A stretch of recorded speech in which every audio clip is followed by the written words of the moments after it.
Hey, Cypher here. Today I want to start a new series that I'm tentatively calling Historians Who Have Changed History. And for the inaugural episode, we'll start with probably the most important one, Leopold Von Ranke.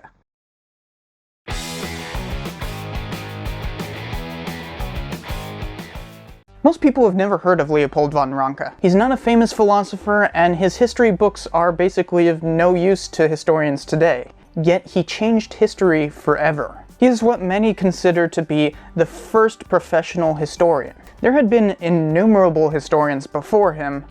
Herodotus is considered to be the first historian, and he died in 425 BC. Ranke is different for many reasons, but mostly he created the general framework in which the field of history works today. Before Ranke, there weren't professors of history. At universities, people were schooled in fields such as classics, philology, humanities, and philosophy. History was not separated from those professions. Ranke basically created the first history program at a university.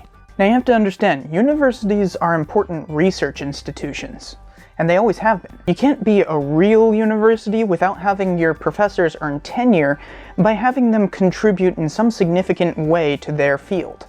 That means that history professors at a university have to be doing research aside from teaching. In fact, that's actually their main duty. This forces professors to be more than just passive participants.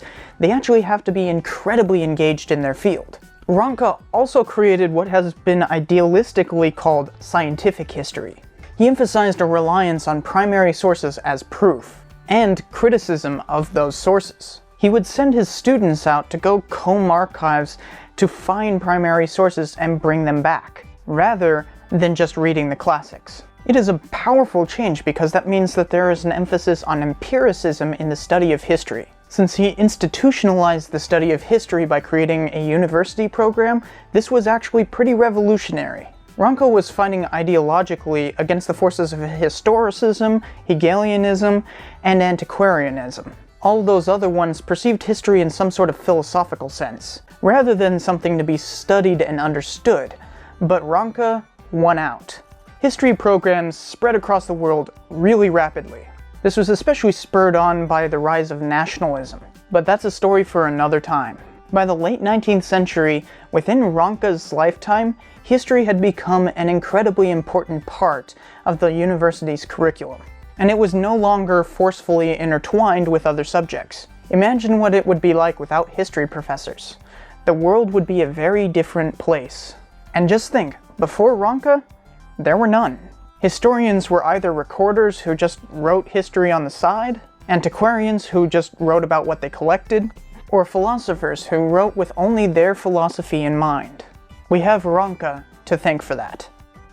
Thanks for watching. Don't forget to subscribe and check out some previous episodes while you're at it. I'll see you next time.